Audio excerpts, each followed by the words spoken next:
Well, hello, everyone. Our recording just started. I am so glad to have you all here. Thank you for checking in. Look at how we have so many moms from all over the place. Please keep checking in. How old are your kids? Where are you from? I love it when we can read. We are from all over the country, all over the world. And it's so exciting that we can all come together and we can bond as moms. And I'm just so excited you're here. You can probably, if you've heard my voice before, I'm a little sick, but there is nothing that was going to stop me from being with all of you. I had a little fever last night. I'm like taking Mucinex. I'm like drinking tea. So if I cough or I have to blow my nose during it, I hope I won't, but I just want you to let you know that. So St. Louis, two boys, 8 and 13, Arizona, two girls, 14 and 16. Welcome. I am so excited that you're here. So today we are going to be talking all about how to understand. It's going to be all around understanding what your tweens and your teens are going through emotionally, and how can we help them through this stressful time, not only for them, but for us as well. So I just want to kind of lay the foundation to start out, and you already are doing it. Hi, Megan. You're already doing a great job. You want to say everyone in the chat. And so if you can do that, I'm going to be talking for about an hour, but what I love to do is include you in this. So you're going to have times to interact. I'm going to be asking you questions where you can share. And one of my favorite things to do is to create connection, for you to know that you are not alone and that there are other moms and grandmas and caregivers and educators and dads that are going through similar things. When I learned that the struggles that I was having with my oldest now is 34, when she was a tween, and I got into a community where other moms were sharing, it brought down my anxiety so much, because I thought, wow, it's not just me that's going through this, and nothing is wrong with my kid. In fact, a lot of this is normal. So I want you to share, participate, and then I'm going to be giving away $100 worth of prizes. So there's going to be 10 people that are going to win, and I am going to say pickle, okay? And it's going to be toward the end, so you have incentive to stay. And then what I'm going to do is have you email Jen at momsoftweensandteens.com and let her know that you were one of the winners. And she'll track your names, but that just seems to be the easiest way rather than her having to track you down. So we're going to make it fun too. My desire is that this would be really encouraging to you, really reassuring, and that you're going to leave and you're going to feel filled up today. And you're also going to get some greater insights and understanding into your kid and what is causing these behaviors and what you can do. And then tomorrow we're going to talk about the how and the what. And then the third day, we're going to do an even deeper dive in how do we help our kids to be responsible and resilient and thriving adults. Oh my gosh, that for some of you, that might seem like it's impossible. And I just want you to know it's not. And what I share works. So hopefully you printed out your workbook. You got a workbook, and you don't have to madly take notes, because you know what? I am actually going to give you the answers when this is all done. So you will have the cheat sheet. So just be present. I want you to just think about being present during this time. You have made yourself a priority. And I just want to say kudos to you for just coming and setting aside this time. It just speaks volumes about you and the kind of mom that you are. So I want to get over here to my notes. And I didn't leave anything out, I don't think. Oh, except we are going to have a Q&A at the end. So it'll be about an hour of me just sharing and then 30 minutes and at the end to answer your questions. So put your questions as I go through in the Q&A and I will get to those at the end. So how to understand and help your teen with challenging emotions, attitudes, and behaviors. And the reason that I chose to do this topic was we did it back during the pandemic. And the response just was so positive of how helpful it was. And I am hearing from so many of you that your kids are struggling with mental health issues, with anxiety, with depression, with lack of motivation, with disrespect. That was a big one in the Facebook group, disrespect, big emotions. How do you help them to cope? So we're going to be talking a lot about that.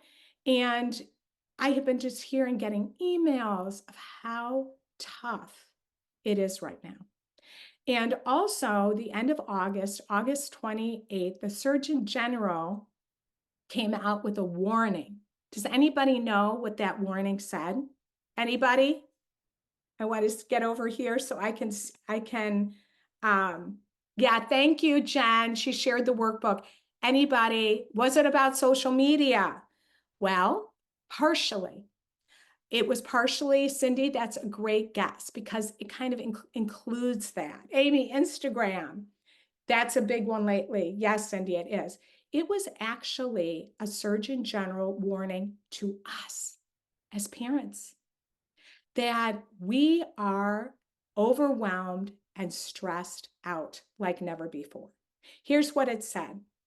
It stated that parents are experiencing a mental health crisis and have reached disproportionate levels of stress and loneliness.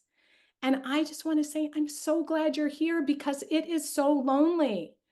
Who is, yeah, Claudia, depression and suicide? Well, here's the thing. This is what it showed. Why are we so stressed? Why are we so overwhelmed? It's because we're so concerned about our kids' mental health. That is one of the biggest reasons. Financial was one of them, trying to navigate all of our kids' academics, their activities, and here you go, social media. It's a lot. And so that you are coming here, I want you to know you are not alone and you have come to the right place because we are lonely. And why this became Moms of Tweens and Teens was because when my oldest was a tween, I started struggling with her. She was depressed. She was anxious. She didn't want to go to school. We were fighting all the time. She didn't want to do her homework. She was avoiding. She was coming home and she was telling me she didn't have any homework. She had missing assignments. We found out she had ADHD. She had disrespectful attitudes. She was yelling all the time. And I did not know what to do. And I didn't feel like I could talk to anybody because everybody seemed like they were doing pretty good. And here I was in my room, ugly crying, fighting with her, feeling like a horrible mom. And who is feeling that way? Like, I don't know what to do. And I was reading, I had like 20 parenting books, just searching for answers and nothing seemed to be working. And then I got into a community and it was so helpful to me. So we're drowning in stress and loneliness. So not only is your kid struggling, but you are too. And I just want to just say what's true so we know, oh yeah, that makes a lot of sense that I am feeling the way that I'm feeling. So I just want to pause for a moment and I want you to think about, get in touch with yourself right now. What is weighing on your heart with your kid? What made you decide to sign up for this today? Anybody want to share? I would just love, just put it in there. What made you decide to sign up?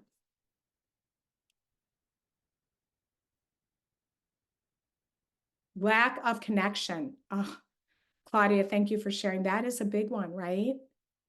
Yeah, Amy said it's more stress, especially with no family support. Yeah, yeah, not having any support. Nancy, I want to stop yelling. Yeah, my teens withdrawal. Christine, we have a lot of that, I noticed. It's just feeling your kid pulling away. Today's going to be super helpful to you. Open communication and listening, plus helping my ADHD kid academically. Oh, Christy, I understand that one big time. I need help getting my kid to listen to me without having to yell at him. Oh, exhausting, right? Tired of the yelling and disrespect. Look at that again, Deb, tired of disrespect and lack of connection. Heather, no friends with kids my age and feeling alone. Amy, so many of the things you just mentioned about your own experience is what I'm experiencing. This is the balance. Julie, trying to encourage independence, but struggling to not rescue. Third day is going to be super helpful. Oh, such a hard balance, right? To know how to do that. Academics, ADHD, Kate, withdrawal to the phone. Yes, she has been limited use, not yelling. Tired of the disrespect. Jessica, I want to keep the connection with my daughter, and I feel I'm doing it all wrong, feeling lost and struggling. Who feels that? Feeling lost and struggling. I want you to know I understand. I have been there. And when they hit these years and you're going through that pulling away, it can be such a powerless feeling, can't it? It's like we're grasping for control, some sort of control, and yet it doesn't work. We're trying to get them to be respectful, and yet it's not working. It can cause anxiety. We can lay awake at night worrying. I mean, who here is like worried your kid's going to hurt themselves and you're up and you can't sleep at night, overwhelmed just with the weight of it all. And I know a lot of you are like, my kid's not talking to me. So how do I know that they're okay? Well, I get how exhausted you are. And I understand that worry. And I have a mom that's actually in our membership. And I just moved. So that's why I have no, nothing hanging on my walls yet, and still trying to dig through. And so she asked me where this, I'm going to show you an action figure. And she said, where is she? And I said, she's packed. I can't find her. And look, here you go. So if Sarah's on here, I found her. And I thought, I have to bring her out. Now, we may have some dads on here, but I want you all to know you are Wonder Women. We're not super women. We don't want to say that because I think that's very guilt producing to try to do it all. We know we can't, but I just want to affirm you that you are Wonder Women. Just that you are here. Do you know you are in the lower percentile? That so many people never come to something like this, that you're showing up for yourself and you're showing up for your kid, and you are a warrior.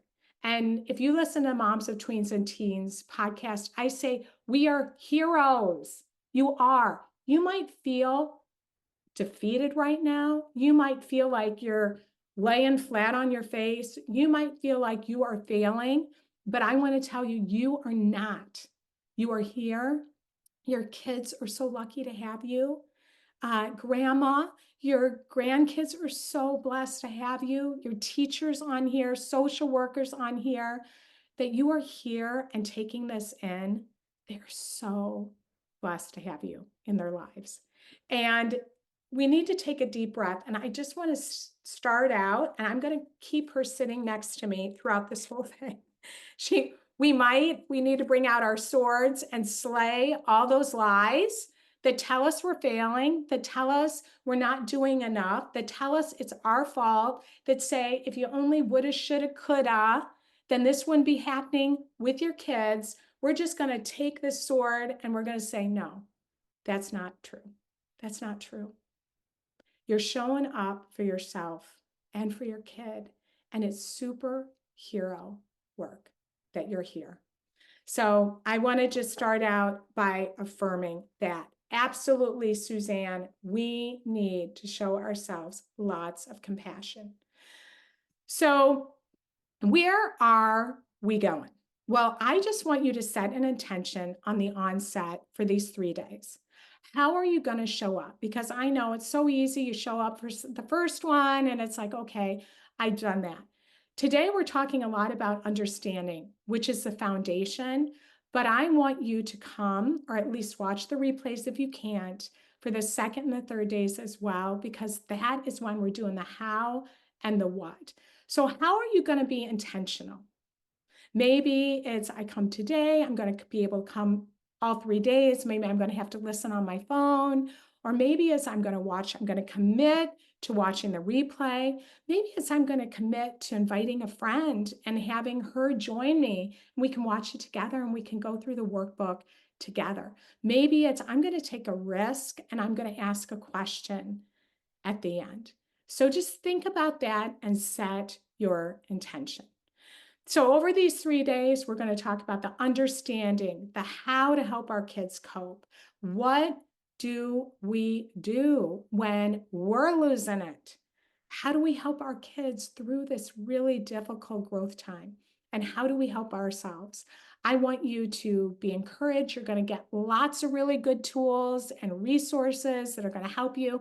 I'm a big believer in scripts because you might come and say, okay, I know what not to say, but I don't know what to say instead. So it's very helpful to be able to reframe things in order to change how we're showing up and to change how we're actually interacting with our kids. So your kids are going to see a difference in you after these 3 days. That is my hope and my intention for you. And of course, to feel encouraged and reassured.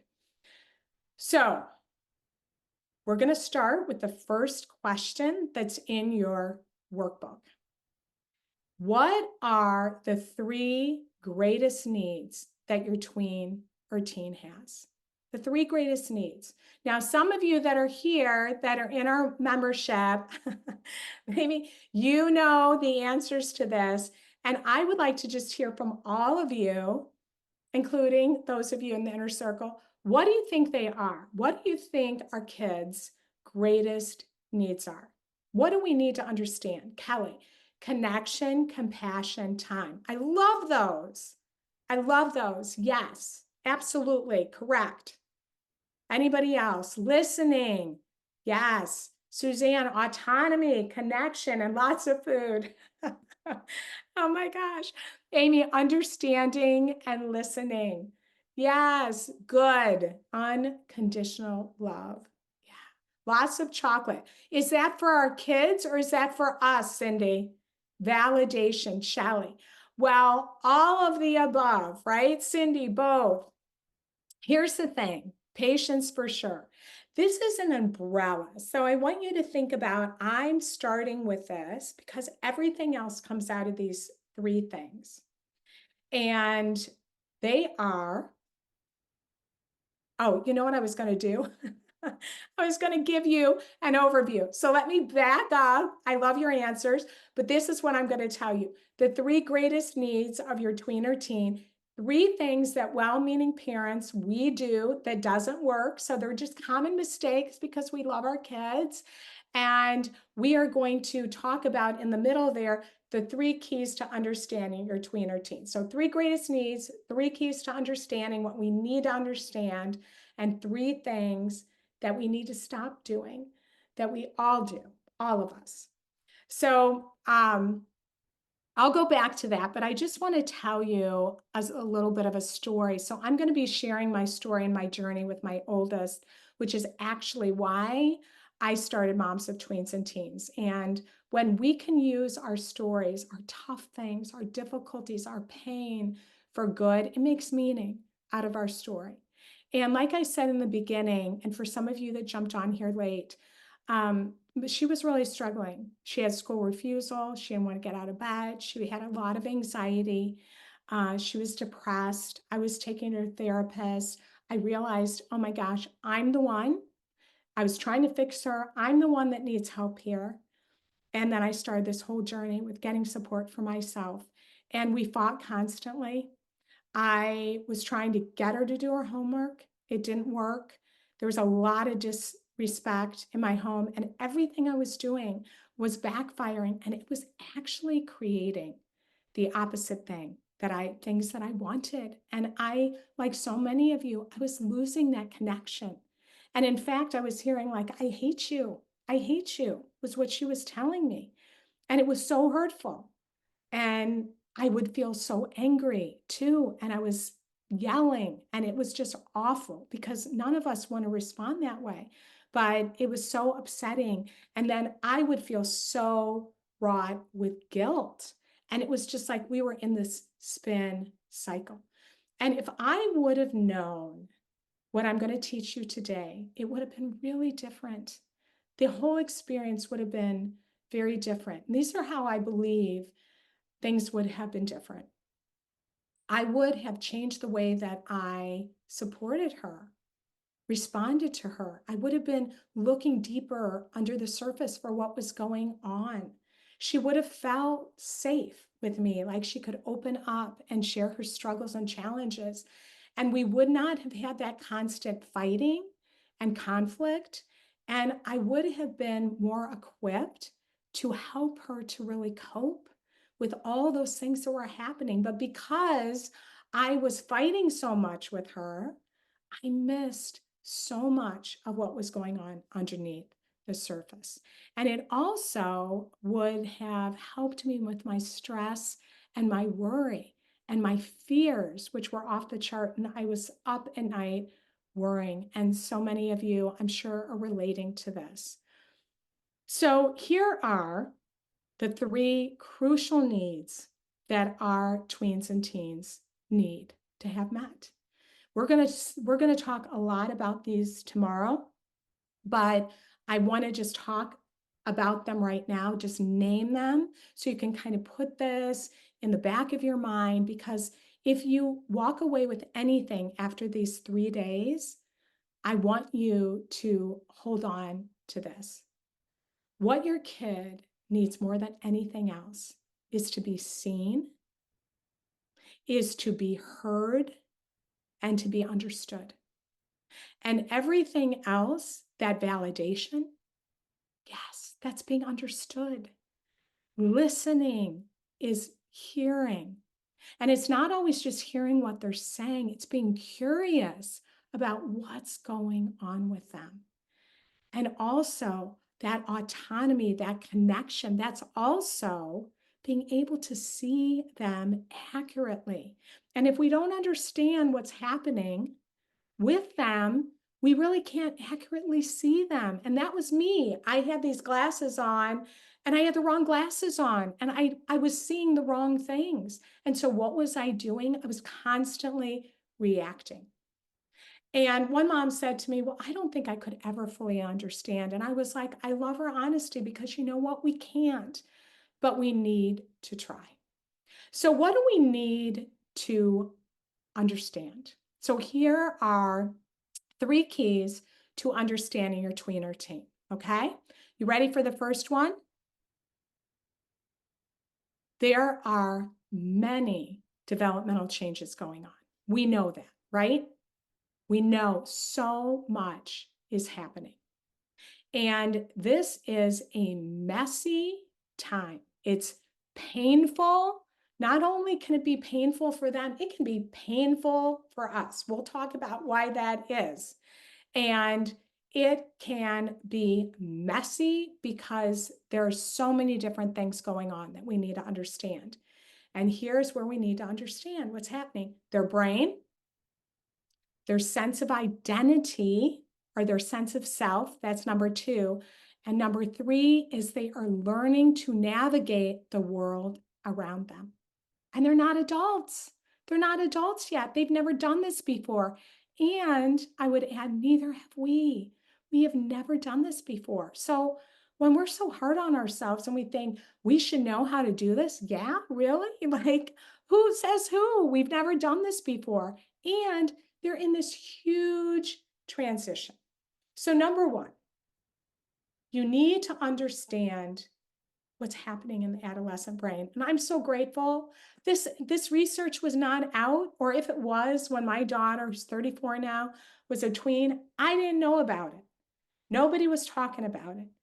And now that I know, I'm like, wow, it makes so much sense. Now, I love to garden. And I love to work with the earth. And one thing I love to do is when I'm frustrated, I love to go prune. And my family laughs at me because if I'm frustrated or I'm angry about something, like it ends up, if it's a bush, it ends up bald. I mean, it's like there's nothing left on it. I'm just out there chopping away. But here's the thing. When you prune things, as long as you don't over prune too much because it freaks the plant out, those of you that are gardeners, it totally stresses the plant out. But they're pruning, their brains are actually pruning right now. And it's messy. And we can't, they can't prune too quickly. It takes time. And so it's going through this massive reconstruction.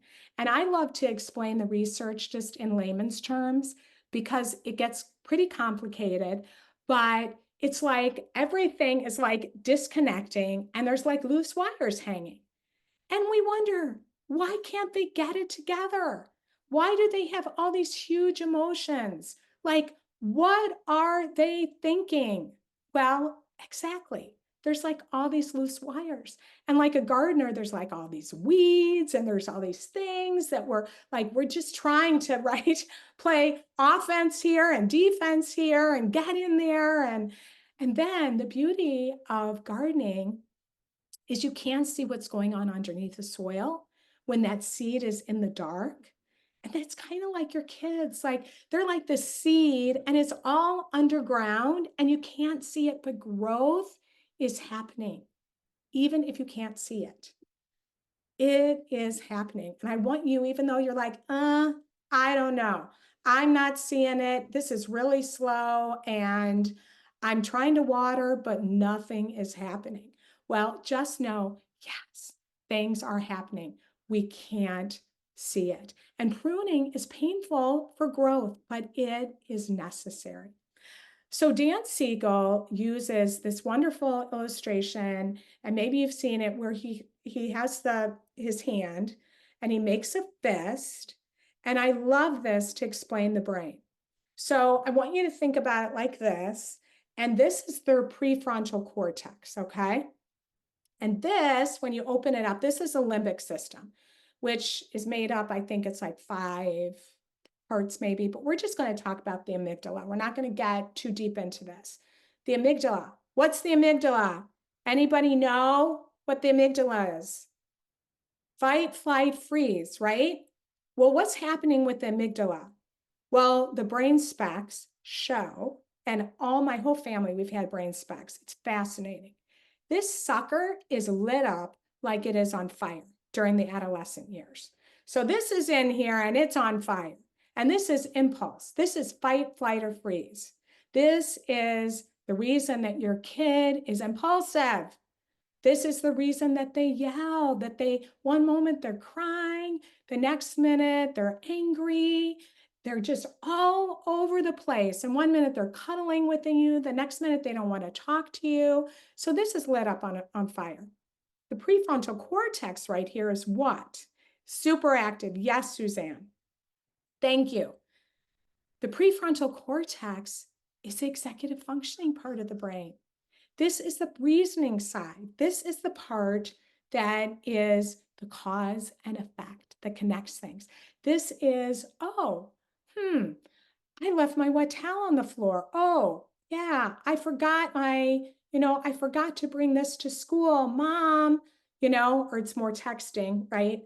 Mom, I forgot this. Will you please bring it to school for me? And you're like, why can't they remember? This is underdeveloped.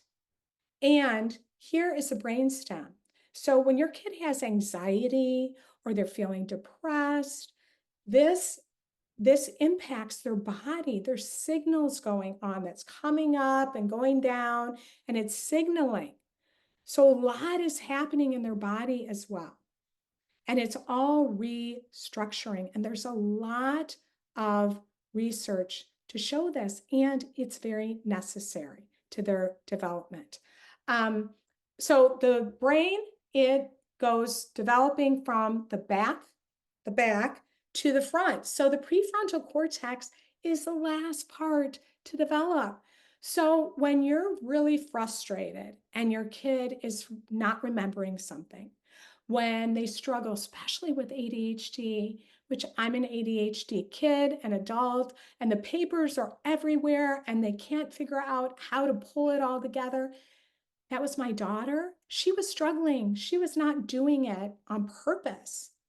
And I was just so frustrated. Like, what do you mean you don't have any homework? Power School is showing me these missing assignments. She was just trying to hold it all together. And if I had have understood the brain, it would have made the way that I responded to her, I would have responded to her differently. So I find this really helpful to understand they don't have that self-control. And this is what makes them like a sports car with no brakes and steering. So when your kid, all of a sudden you say one thing to them and they go, and Dan Siegel calls it, they flip their lid. That's what he calls it. Your amygdala is lit up and you flip your lid and they start yelling. Yeah, that's because this is lit up, but they don't have this part to go, okay, mom's just trying to help me. They don't have that reasoning.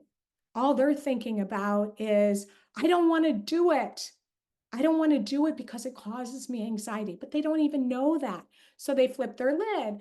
And when you have a flipped lid by your kid, what happens to you?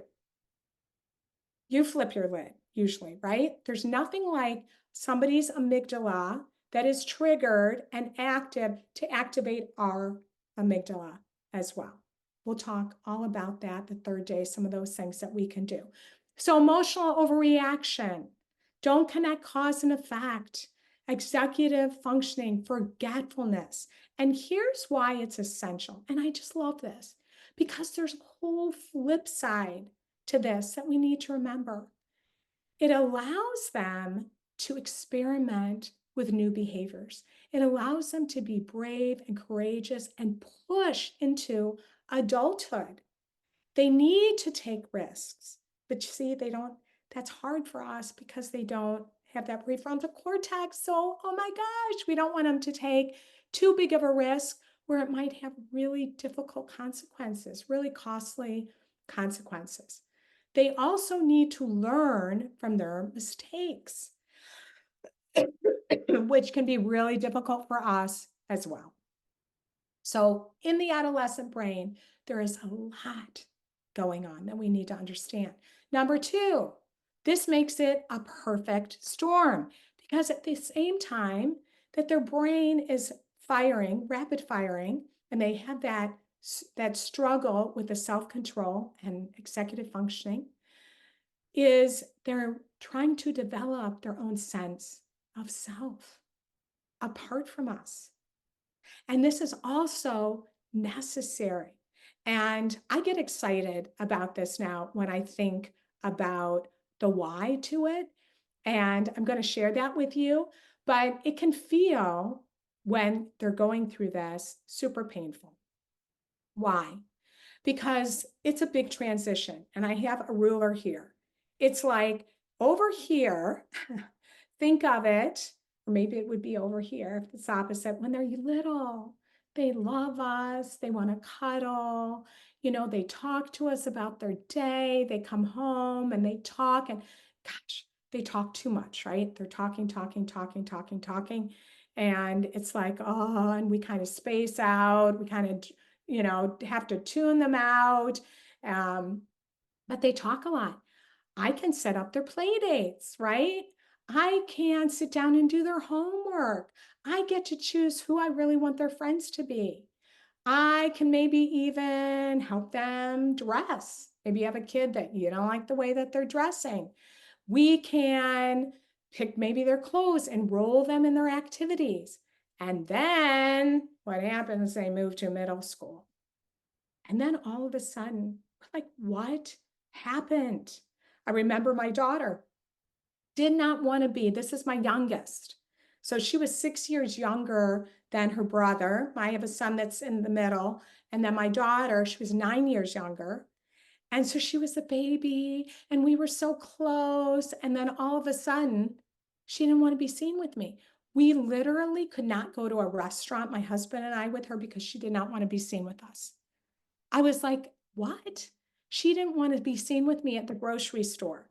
And literally, if she saw somebody she knew, she would run around. Now, it does get better in high school, but middle school, they really do not want to be seen with you. And there's a reason for this. And they crave autonomy. Now, here's the transition that's happening. So I want you to think about this and what has happened so rapidly, because I felt with all three of my kids, like it did not happen slowly over time. It was like I woke up one day and they didn't want to hang out with me anymore. I all of a sudden became uncool. And here's what happened. They start choosing their friends and over you.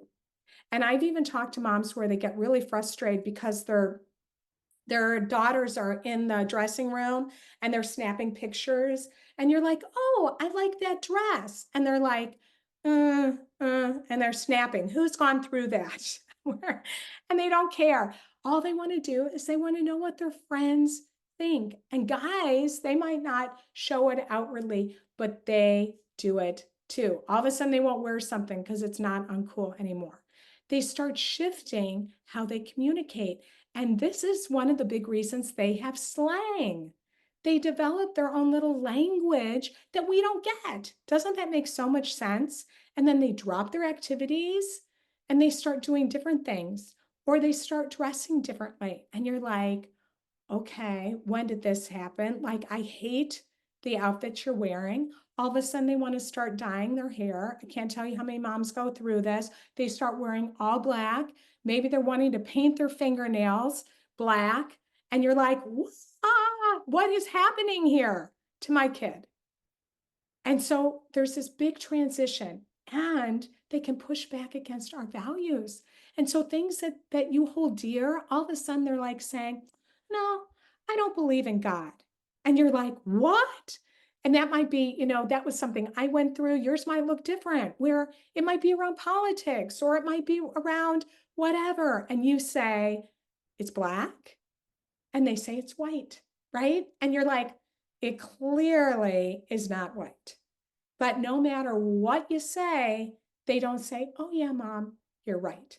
So here's the thing. It's not personal. We have to remember that. It doesn't mean they don't care about us. And it doesn't mean that they're deliberately being defiant. It isn't rebellion. Although I know sometimes it can be that, right? Where they're rebelling, but it is a necessary step to them becoming an adult. So here's what I get excited about. They need to develop their own sense of self. They need to claim things for themselves. And actually, this is what we want. We do want it. We want them to be assertive. We don't want them to just grow up as adults that are just saying yes when they don't want to say yes, when they want to say no. Some of us understand that because we grew up in families where we couldn't disagree, we couldn't argue because we got in big trouble. And yet now we're people pleasers. And we have a really hard time finding our voice and asserting ourselves. So what your kid's actually trying to do, and hear me, I'm not saying to allow disrespect. We're going to talk about that in the next tomorrow and on Thursday. So I'm not saying that, but I want you to pick up some different glasses and look through it, their behaviors through a developmental lens, that they are trying to be heard, trying to become their own person. They're going to try on different behaviors. They're going to wrestle with what they believe. They're going to need to claim things for themselves. They also need to learn how to conform to a group. Not only do they need to be able to say, no, sorry, I don't want to do that. And they're practicing that with you. And we need to make sure that we're respecting that. But they're also going to need to conform to a group because in society, you need to learn to belong. You need to learn to fit in. So what are they doing? They're doing that now. They're learning how to fit in with a group and they're trying to figure out where they fit in the different groups. So a lot of times there's a lot of drama that goes on with boys and girls, and it looks different for the sexes, but they are trying to figure out where they fit. And so there's a lot of drama oftentimes with girls. They're switching lunch tables. They're trying to figure out in middle school, where do I belong? Who do I like? Which girl group do I like? They leave one group and then there's a big bunch of drama. They're trying to figure it all out. And then you think about the adolescent brain. They don't have the brakes and steering and the reasoning and all of that. All of this is happening. They have FOMO. Maybe you have a kid, they don't want to get off their phone because they're having FOMO and they're in a group text and everybody's chatting. And I remember my kids, my youngest saying to me, Mom, I got to be a part of this. Something is happening with my friend. She's in trouble. She's upset. I cannot put down my phone right now. It's like FOMO. Also, Snapchat, snapping all these pictures. I'm like, what are you doing? She said, oh, they send me this picture of them and I forget what it's called, but maybe you know. And she's like, I got to take all these pictures to send them back. I'm like, how do you feel about that? She's like, exhausted, but I have to, because if I don't, I'm ignoring them. And you don't want to do that because you might miss out. So all of this is happening. Number 3. So that's number 2, right? They're trying to figure out who they are and they don't know. And number 3, we need to understand their world. And like I said before, we're never going to truly understand. But here's what I want you to know. Social media, we all know that. I do not want us to panic around social media. That doesn't help because then we have all this anxiety. We're trying to wrestle our kids to the floor around their social media. But man, it's tough. It is hard on them. They are bombarded daily with images. They are bombarded with messages that I'm not good enough. I don't measure up. They're in a constant comparison loop. They need likes and followers and validation from their peers. They have FOMO. They're saying they're being left out. There's bullying, we know, that goes on. All kinds of stuff, right? That they're trying to navigate. And you know what? Chances are you don't even know the half of it. So your kid comes home from school and they start yelling at you. And we're like, don't be disrespectful to me, right? We say that. But meanwhile, one of the moms in our inner circle, she said, when I started learning what you were teaching me, Cheryl, I started getting curious about what was going on. And my son started really being disrespectful. And instead I got curious. I'm like, this isn't like you. What's going on? And she had been working on this for a while with him, but he ended up crying. He said he was being bullied. And it was going on for a really long time. But that was coming out as disrespect. Why? Because he didn't feel like he could tell her. And so who do they take it out on? They usually take it out on us. Also, they have academic pressures. And many of your kids, they don't fit into that little square peg, especially our ADHD kiddos, neurodiverse kiddos. They're not fitting into that, or maybe they're not fitting into the little square peg of the social life. So they're lonely. And so they have all these pressures to perform. And I was just in a group that I participated in before I got on here. And one mom was just talking about all the pressures to be in sports and to do this, because if you're not in it, you're left behind. So lots of pressure. And they are so afraid of failure and not measuring up. So lots of stress. Also, fear of growing up. I remember my son saying, I don't want to grow up. And so on one hand, they're saying, I can't wait till I'm 18, right? And on the other hand, they're like, oh my gosh, they might not tell you this, but I don't want to grow up. And they're anxious and they're procrastinating, especially if you have a junior or senior in high school. No, it is so stressful. Kids are talking about what their ACT and SAT scores are and what they're going to do. And they're feeling all this pressure. And then if we're throwing pressure on them in addition to it, it's just so much. And so what do they do a lot of times? They shut down, they procrastinate because they're anxious, and procrastination works until it doesn't. And then they're under a mountain and they can't dig themselves out. So they also have that fear of growing up, and it's both. So they're back and forth. And that's where you're like, it's so confusing for us. And then the post-pandemic world. I had to mention this because you know what? Well, I don't want to, I won't even say it. I was going to say, well, I don't want to like continue to use this as an excuse. It's just true. They've been impacted and the research shows it. And so our kids are still struggling. It impacted them. There was a lot of loss.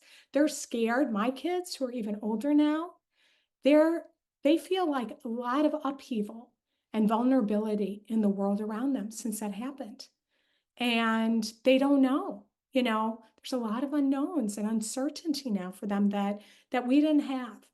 Also, they missed out. They're behind maybe socially. Maybe they got used to isolating. They are behind developmentally, academically. So we have to understand that they're still healing. So here's the 3 common, and I'm watching the time. And remember, we're going to go through this more in the next 2 days, and I'm going to speak to these, and I am going to give you the flip side to these, okay? So I'm not going to go into detail today about what we do instead. Those are going to come, so just know that, okay? But we need to be aware of those things that we do that don't work. So I'm just going to use my own story with my daughter. I still work on these things, even though my kids are older. And the number one thing that we try to do is we try to control. Because why? Because we're in this huge transition with our kids. And they're getting older. And when they hit the middle school years, and I know some of you have, 10, 11-year-olds, that you can feel it rumbling. As they're getting older, we're having less and less control. There is this progression that happens from, we're literally in the driver's seat, and then we're in the passenger seat, right? And then what? We have to get out of the car and allow them to drive. It's so scary, isn't it? Yep, the control is so strong in me, is what Jessica just said. Who here is so with Jessica and me? Yes. I think it is the biggest thing. And so much of our behaviors as moms is fueled by wanting to control things. Now, I love Brian Post. Those of you that have foster kids or adopted kids and have not heard of Brian Post, maybe some of the social workers here have heard of Brian. He has the Post Institute, and I have done his training. I love him. And what he says, and I was like, wow, when he said this, he said, we have 2 main emotions, fear and love. And each one, all of the other feelings fall under fear and love. And I was like, wow, in a way that is so true. It made so much sense because as we are losing this control, and we're going to talk about what we can do instead of control. And I'll just give you a little sneak piece. It's influence. How do we influence for good? That's what we're going to talk about tomorrow. So we influence for good, but we're fueled by fear. And what I want you to know is it makes total sense. because we're having to let go. And so those of you that's kids are pulling away right now, they want to be independent. They're like that feral cat under the bed, and you're trying to go in there and trying to get them out. And they're like, right? They're hissing, they're clawing, they're like, leave me alone. I want my space. And losing that connection, and we get anxious and we're fearful. Another thing that we do that fuels our fears, we fortune tell. And I don't have my little 8-ball, that I normally have where you can flip it up and look for the answers from childhood. But, and I didn't still have it from childhood. I bought it just for all of you.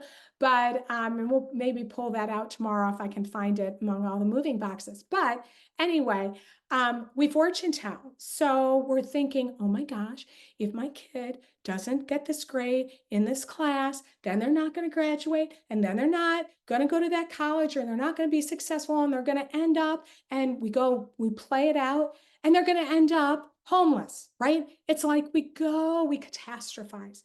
We go to the worst case scenario, and that fuels our fear.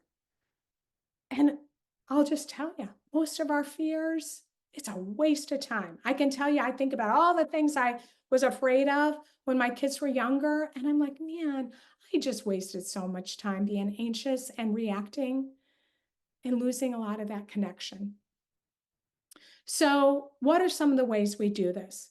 We nag, we micromanage, we hover, we offer unsolicited advice. Because why? Because we love them. Of course we do. We want to help.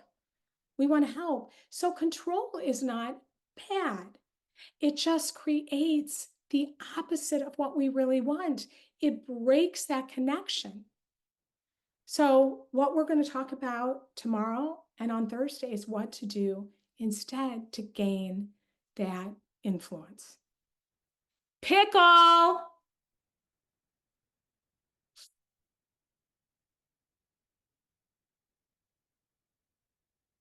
Okay. All right. I love it. Yeah, Tara, pickle question mark.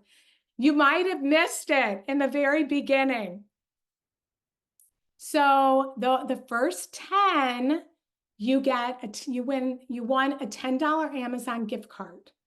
Tomorrow, I'm going to be giving out $15 gift cards. And then on Thursday, I'm going to give out $20 gift cards, okay? To make you want to come back and be winners. So the first 10 of you, what I want you to do is she's going to collect your names, but email her, Jen, Jen, at momsoftweensandteens.com. Okay. And then she will give me your email, excuse me, and I will send you the gift card. Okay. Number 2, moving right along here. Not listening. This is one of the common mistakes we make, and dismissing our kids' emotions. So, not listening, not being curious. And what do we do instead? We jump in and we give advice, because our kid gets in the car and they tell us something that's hard to hear, and they are so good at telling us things that are hard to hear. And we immediately have this knee-jerk reaction to want to correct them. We want to correct them. We want to tell them. And it's usually rooted in and believe me, my kids are older now. I still get it with them. And I register, ooh, they said something, it's hard to hear. And I get fearful and my shoulders up to my ears. And then all of a sudden I notice, and they're like, okay, mom, gotta go, bye, click, right? Gotta go. No, it doesn't make a click anymore, but it's, I'm like, what just happened? Or they get in the car and they're telling you something, and all of a sudden you say something. Watch next time. Their body language totally changes. This is where they're like turtles. We give them advice. We tell them what they need to do. We don't ask. We just tell them what we think they need to do. And what they are is they're like turtles. And where do they go? They go right into their shell. Everything pulls in. And all of a sudden, you'll see them. They're like this. Or they lean against the window of the car. It's like they try to get as far away from you as they possibly can. we're giving unsolicited advice and we're not listening. And we want to help. We really do. We want to help. That's why we do it, because we care and we love them. And we have lots of experience. And those of you that see your kid going down this path and you're like, turn back, this isn't going to go well. And they're not listening, right? Well, there's a much better way. And we're going to talk about that tomorrow, where you can gain influence and actually influence their choices, their behaviors, in order to help them to make positive choices. But the more that we're trying to get in there and we're not listening, we're not seeing them, we're not hearing them, and we're not understanding, because you know what? We don't get it. We're not them. And usually the advice that we give them, it's not going to work for them because we don't know the whole story. And remember, they want autonomy. So they want to be independent. They want to come up with their own solutions, which works so much better. So we'll talk more about that. Number 3, we expect them to behave like adults. I know, we say, I know they're not an adult, although, hey, Cheryl, they think they know everything. They have all the answers. Who has a kid like that? Where, you know what, they know all the answers. Yes, remember, they want to find their own sense of identity, where they are going to argue and they are going to fight with you. And they're not going to like no. If you tell your kid no, excuse me, if you tell them no and they don't like it, it's okay. Just expect them not to like it. It will save you so much frustration. But here's the thing, when we expect them to act like adults, we come off as judgmental and critical. And it causes a big wedge in our relationship. We have to remember they're in this big transition. So I just want to, in closing, and then we're going to go over to the questions. I want us to remember that their brains are still developing. I want you to remember that they are in this transition where they're trying to figure out who they are. I want you to remember all the stresses that they're going through. I want you to remember that they don't connect cause and effect, that they need to make mistakes, that they don't have it all figured out, and neither do we. And that's okay, because when we can say that to them, it actually creates connection. When we can say, you know what, I don't know. I don't know the right thing to do either. I'm doing this for the first time or the second time, and I'm making mistakes. Kids love that because it gives freedom to not be perfect in our families. So here's what I want you to know. And I would have breathed a huge sigh of relief had I known this when my oldest was a tween. This is what is normal. You ready? Buckle up. They're going to pull away in this process. They're going to fight for more freedom. So they're going to hate when you tell them they can't go to something because they have FOMO. They want to go. They're going to say everybody's going. And I'm going to tell you not everybody is. And a lot of the time it all falls apart, but they will still tell you everybody's doing it and everybody's going. Don't get into the not everybody is, because then you're going to be in a power struggle. It doesn't work. They're going to know everything because they want to be an adult. They're going to be angry, like I said, when they don't get their own way. They will be self-conscious. Their self-esteem during the tween years goes down 30%.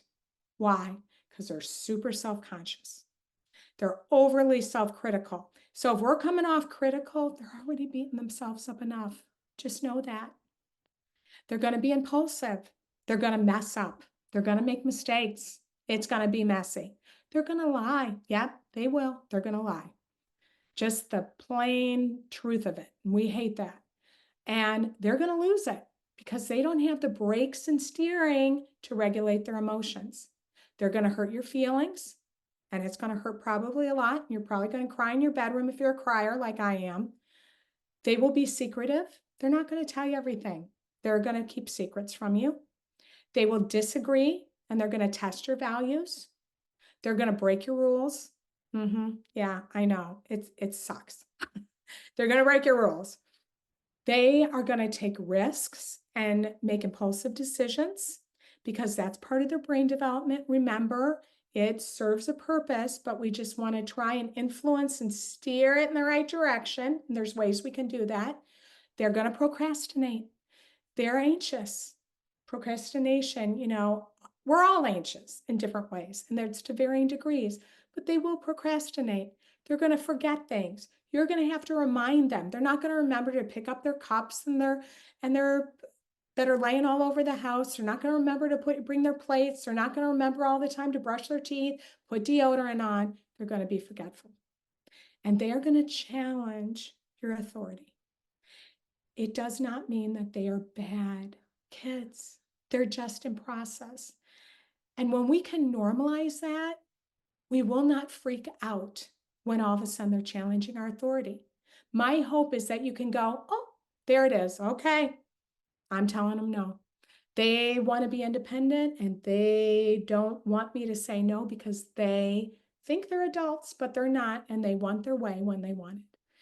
And we can coach ourselves and remind ourselves, and that's going to help us to not explode. We're going to be able to calm our own amygdala down and say, you know what, this is a part of the transition that they are in. So as we close out today, I just want you to remember their greatest need is to be seen by you.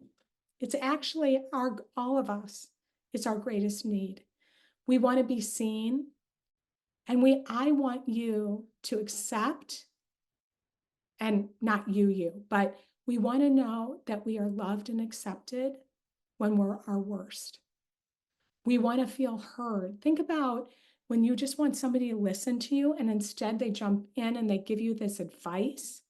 It doesn't feel good, does it? It's like all I want to do is just vent.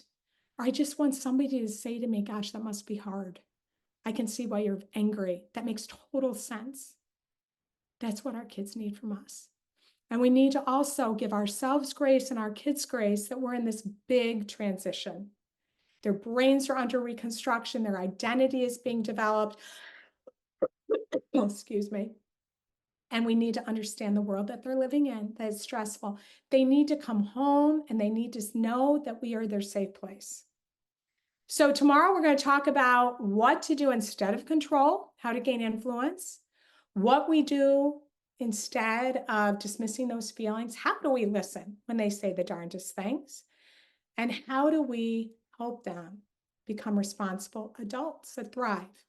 And we're also going to talk about ourselves. How do we stay grounded so that we're not living in that reactivity? So I'm very excited to move on to the questions, and I'm so glad that you stayed, and I'm so glad for those of you that won the prizes. And know that you're gonna, you're gonna get for those of you that just jumped on here later, that you will get the fill in the blank. Okay, I'm gonna give you the cheat sheet. So Q&A, and I see all of you guys are all so cute. And Tara, you will get the recordings. You will get the replays, okay? Yeah, we're going through the fire. I feel you, Tara. You will get the replays. There's going to be a main page with a link that will have the workbook on there, that will have all the replays on there, that will have the 2 bonuses, okay? All right, Q&A. These are good. I'm going to sit down now. And, well, okay, I've been standing. And I apologize that I have this cold today and I'm not sounding like myself. Okay, how do I help my son to listen when he doesn't want to? Oh, Kelly, that is so hard. Excuse me for coughing. And of course, all of a sudden I'm getting hotter, and you know how that is when you get hot and you've got a cough. Here's the thing. Definitely you want to come tomorrow if you can, or listen to the replay because we're going to be talking about it. So I am not going to go into a ton of detail, but there are ways that will increase the likelihood of him listening. And what we tend to do is we talk at. Now, of course, I only have limited understanding of situations when I answer Q&A, so I don't know the particular situations of any of your questions and all the details, but we tend to tell rather than ask. And that's when we become like, I'll date myself here, but we become like Charlie Brown's teacher. That's like, rah, rah, rah, rah, rah, rah. And we have to also remember that they want to be autonomous, right? They want to be their own person. And quite frankly, they really don't want to listen to us. And they want their own way. And so it's really difficult. And that is where it's helpful to know that, yeah, they don't want to listen to us. They want to do their own thing. Of course, they don't want to listen, right? So, first of all, we need to just normalize it.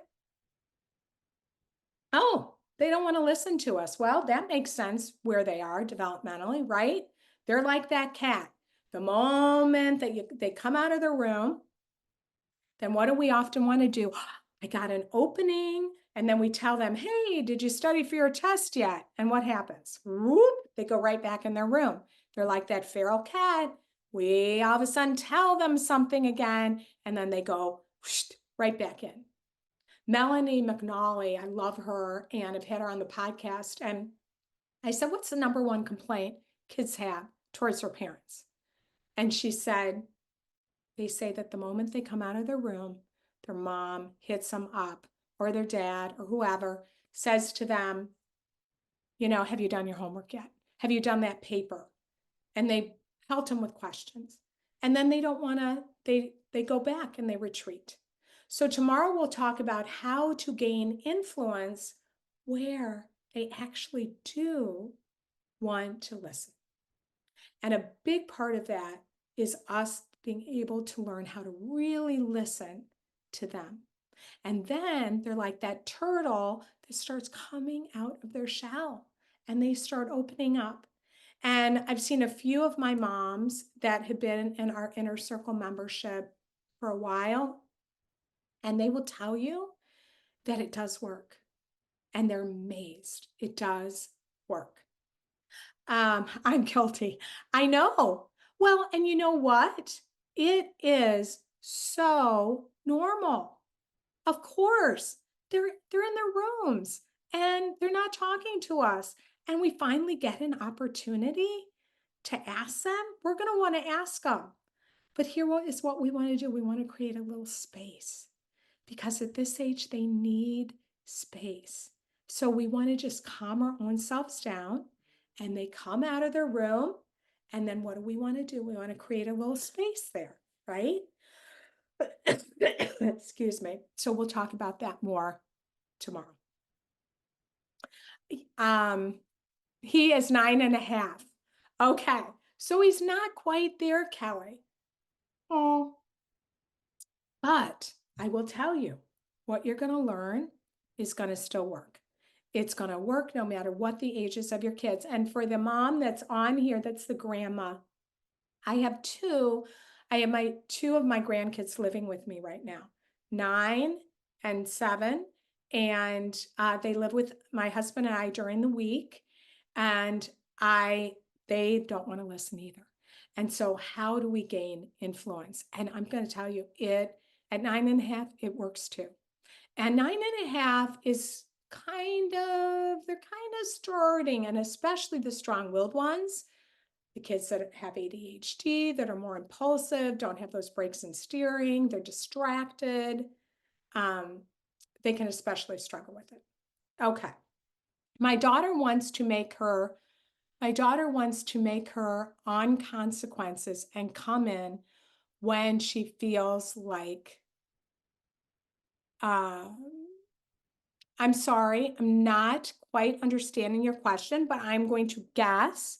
My daughter wants to make her own consequences, I think, is what it is, and come in when she feels like it. So I'm thinking you're talking about curfew.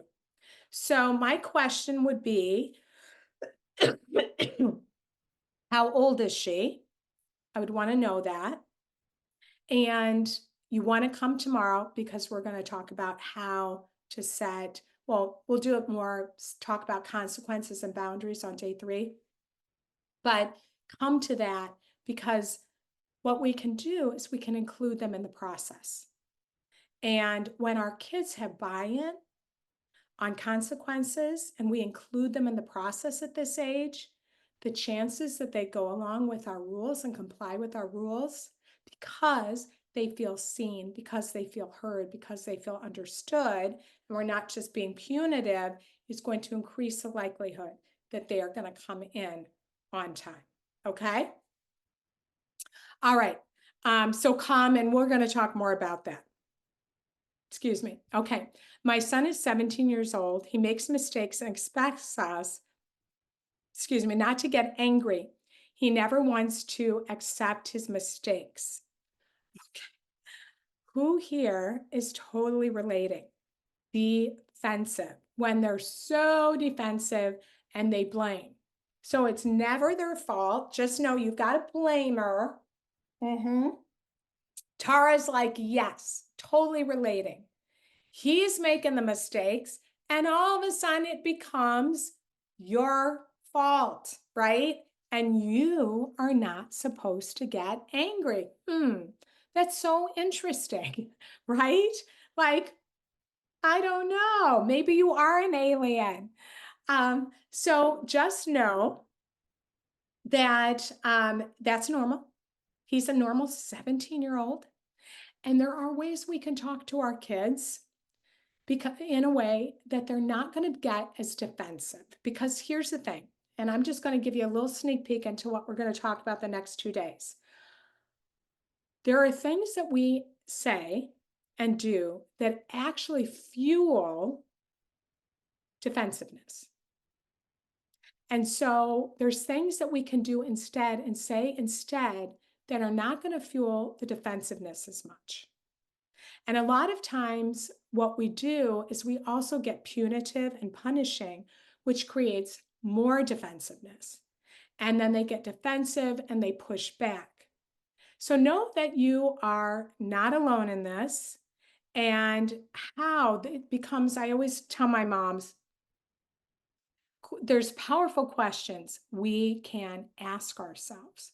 So that's interesting. When he makes mistakes, he doesn't want us to be angry. Okay, well, nobody likes anger. I can get that. You might be able to validate that truth. And then, I wonder why he's not accepting his mistake. Why all of a sudden it becomes about us. Here's what I found out in my own life. Because I was caring so much, my kid didn't have to. They didn't have to feel it because I was up here and escalated in anger, and they're like, what's the big deal, right? And then they don't have to feel the mistake. They instead can blame us because we're so angry at them, right? That they are like, don't even have to care because we're caring so much. So that's just we'll talk more about this because you might be like, I'm not really quite sure I understand that.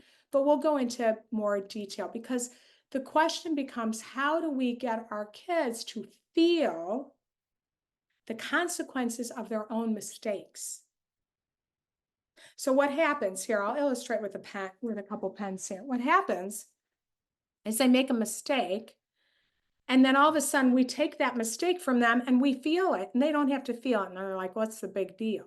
But what we want to do is transition to them feeling the consequence or the mistake about it, rather than us feeling it. And a lot of times when we have blamers, it's because we are micromanaging things. We're caring more than they care. We want to increase their capacity to care. You care more than they care, they don't have to care. So that's a whole nother workshop that we're going to be touching on. Okay. How do you deal with constant reminding every day? brushing, putting clothes on laundry, plate, shower. I'm tired of reminding them every day. Yes. Well, here's my question. So we'll talk about this. So if it's your son or daughter, and this again, we're going to talk about on the third day, you want to be able to say to them, you know what? I'm noticing that you're struggling to remember this. You're struggling to remember to brush your teeth or, to, put your clothes in the laundry. I get that, like some of these things, it's new habits, right? Putting on deodorant, it's a new habit. You're not used to it. I don't like nagging you. I don't like reminding you all the time. So, what do you think will help you remember? See, we're transferring this ruler again. We're wanting to transfer us caring more than they do. Now, it depends. My answer depends. So, like Moms in the Inner Circle, because we do have a membership and we work a lot on this in there. And some moms decide it's not working. So maybe they tried a chart, but see, this is what you might want them to do a chart, but that's not going to work for them. And so you want to ask them what they think will work for them. And sometimes they don't even care if they don't brush their teeth because they're in middle school. They don't really care. So some of this is age appropriate. We can't make them care. So some moms decide, I'm done fighting that battle. And a lot of the time when you can just say, hey, you know what? It's important to me that you brush your teeth. I pay the dentist bill. I would really like you to do that. Is there anything that would help you to remember? And you put it back on them. And they might say, I don't care. And you can say something like, you know what? Okay, that's hard to hear, but you know what? I'm not going to nag you. They're your teeth. And I know you pay the dental bill. That's the hard part about it, right? Or they wear braces and you're like, this is not going to be good when they get those braces taken off. But sometimes we have to let things go. Sometimes maybe we're the neat freaks and they don't care as much. And we like everything neat and tidy. And then we have to say, I'm just going to close the door. This is what I did with my kids every Saturday. It's cleanup. When you get your room cleaned up, then you can go do whatever, but you got to get your room cleaned up. So you got to find what works for you. And this is where we can't compare. Like there might be one mom on here, oh, your kid's neat, they're clean, they put their clothes in the hamper. I don't think there's probably any of you here and that is going like that. But maybe there's one of you that is going like that. And then we compare ourselves. Like, look at I just saw something on like TikTok where it was like the kid was all going and neatly putting their shoes away and then putting things in their hamper. And I'm kind of like, all right, that makes a mom feel guilty. I don't like that. So yes, it might work for some, but we got to figure out what works for us. Okay. All right. My 15-year-old daughter is in a very dramatic relationship with her boyfriend of 8 months. Many times they have a great time and he's a nice kid. But it seems like most of the time they're arguing. She's upset and they have broken up and gotten back together like 100 times. I hate seeing her so upset and wish they would break up for good. How do I support her and give her that autonomy while it is so painful to watch? So painful to watch. So painful. And I know this, Mom, and I'm so glad to see you. Here's the thing. This is another thing that's really hard when they're dating a boy or a girl that you don't like, or they're hanging out with friends that you don't like, and you see them getting hurt and just watching it. So I would start by you just want to listen, right? You want to be there for her. When they get in a fight, here's a couple of things don't do, okay? As hard as it is, don't make him bad. Because the more that you make him bad, the more she's going to defend him. Usually that's the case. So you don't want to make him bad. You don't want to tell her what a crummy boyfriend he is. You want her to see it for herself. Instead, you want to create connection with her around the relationship. Tell me what you like about him. You go out, you may be having lunch. Hey, gosh, I know you and Bob, you were dating, you got in a fight, you're broken up, now you're back together again. How are you feeling about that? Tell me what you like about him. So you're doing a lot of listening with curiosity. You want to hear from her, because here's the thing, by asking her these questions and listening, you're going to have that influence. And she is going to, you want to help them develop. We can actually help create that connectivity in our kids' brains.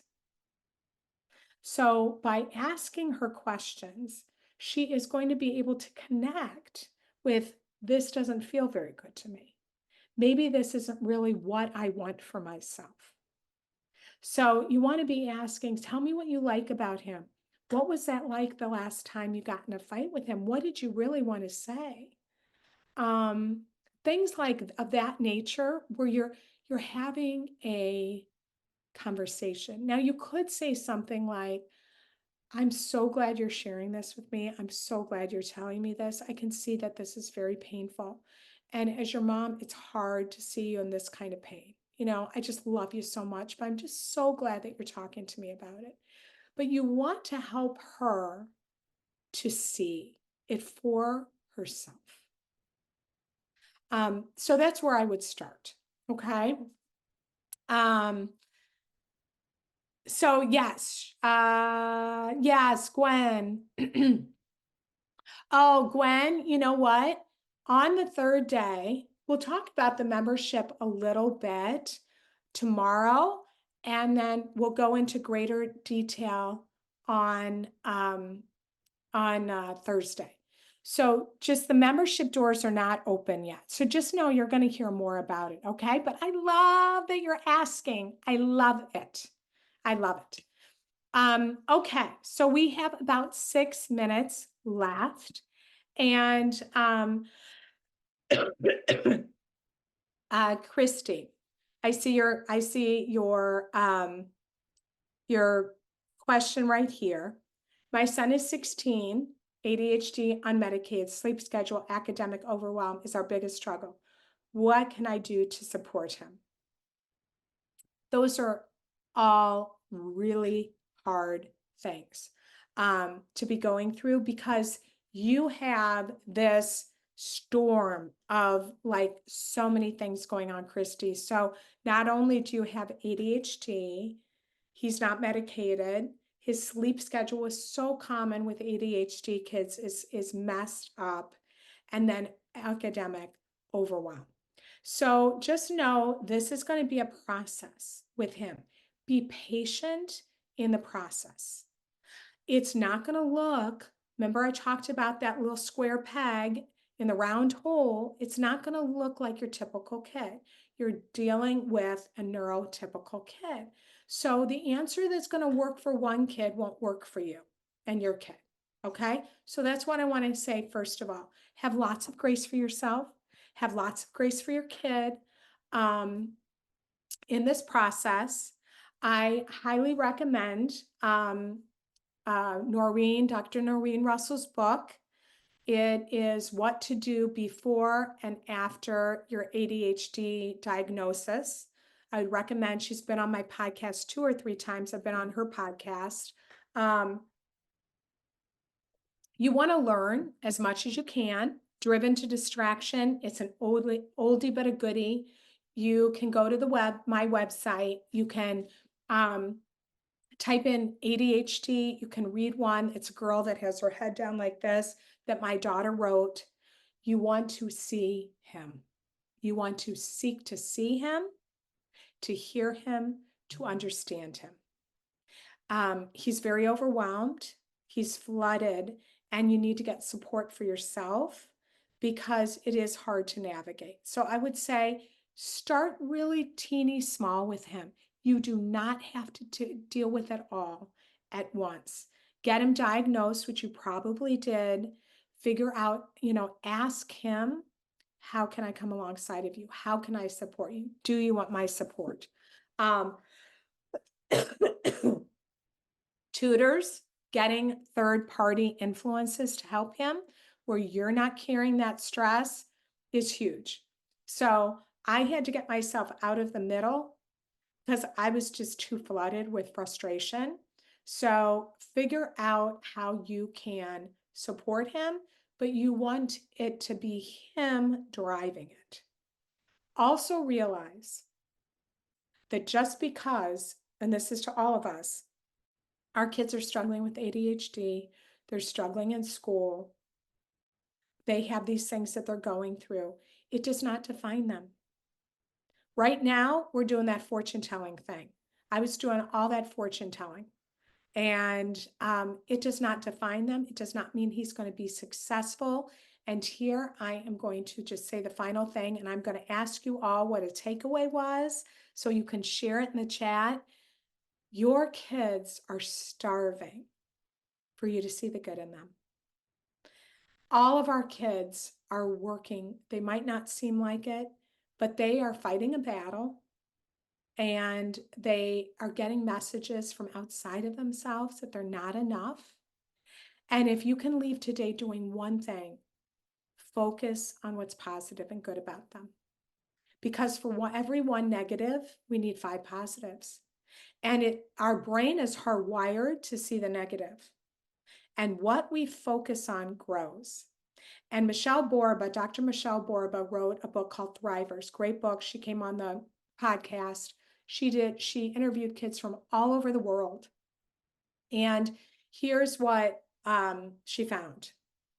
Parents are more prone to focusing on their kids' lowest grade than they are their greatest strengths. And so we want to, again, change our lens, right? And we want to start seeing the good in them. We want to start affirming what is positive. And I know that for many of you, it's really tough because your kid gets a lot of negative attention. You're walking on eggshells and you're like saying to me, Cheryl, you want me to see the good? If I was to be 100% honest with you, I'm really having a hard time seeing it right now. And I would say, I get it. I've been there. And especially those kids need it. They're starving for it. And if we don't give it to them in our home, they go elsewhere looking for it. And so I just want to encourage you, and all of you are here, that you're doing a great job. And our kids need us to see what they're doing well, what their strengths are, because what we focus on grows. So, yeah. Oh, Laura, I was there too, Tara. It's great that you're still here. It's never too late. You're not alone. This workshop, thank you, Lauren, and Boundaries workshops help a lot. Yes, we have that one day at a time. Make time for connection and fun, even if it's just 10 to 15 minutes. That's so true. So thank you, Lauren. Thank you. Thank you. Yeah, are you in the inner circle? I don't think she is yet. But hopefully you will join. Okay, so takeaways for today. He is a turtle and a feral cat. He needs space when he emerges. Good, I love that, Christine. Amy, need to better understand and have more patience. Oh, isn't that, that is hard, right? Kristen, be curious. Love that. Curiosity over correction. Curiosity over correction. Anybody else? Don't jump into solve and ask questions and shut up. I love that, Julie. Listen to understand. Listen, learn to listen rather than correction. Gosh, if we can just do that, right? Yes, agree with Christine. That's my big takeaway today. Lauren. Yeah, and see, it's like these things, right? They might seem basic, but they're not easy. Kelly, I'm emotionally listening to reinforce what I already know, but excited to learn how to help my kids more. Isn't that the truth? It's like we know it, but I think we need to be validated that this is not easy. We need to be reminded to go back to the basics. We need to be reminded where our kids are at developmentally. They're not adults. They don't know how to regulate their emotions. They're not connecting cause and effect. They're not thinking about if I don't do my homework or my project that's due next week, that I am going to be staying up Sunday night doing it, and I'm going to be screaming and yelling at everybody. They're not thinking about that. They're just putting it out of their mind so that they don't have to think about it. It's not personal. Wow, boy, isn't that a good one? Stop fortune telling and catastrophizing, Amy. Olga, hi. Remember a big list of his strengths and tell him, remind him, praise him for each. Normalize and accept the process. Christine, oh, you are so welcome. Yeah, I apologize for my coughing, my voice. I'm just so glad that I was able to talk this whole time. So thank you for coming. And tomorrow we are going to be really digging in. It's going to be really good. And I'm going to be better. My voice is going to be back to normal. Stacy, let go of control. Yes. There is hope. Kaylee, who's in our inner circle, I actually realized a way to help my adult niece. So the tools work with adults too. They sure do. You're welcome, Gwen. Oh, I'm so glad. So thank you for coming, and I'm so excited you're here. Join our Facebook community. If you got our emails, which you did, or you wouldn't be here, we have a little Facebook community that's just for those of you that are coming to this workshop series. So click on the link and I will accept you in, and we're going to be in there talking about these things this whole week. Okay, so yes, I am too, Christine. I'm so glad that you're coming. Or is it Kristen? Kristen. So glad you're coming. You are welcome, Nancy. Okay, I will wait a second. So Jen put the Facebook group in the chat for those of you that haven't joined. So I hope to see you there. And if you don't get it, because you're going for a walk right now, just look back on your emails and you'll see it in there too. Okay? So can't wait to see you tomorrow, and have a wonderful rest of the day or night or morning. Okay? All right. Bye, everybody. See you tomorrow. Okay. Bye.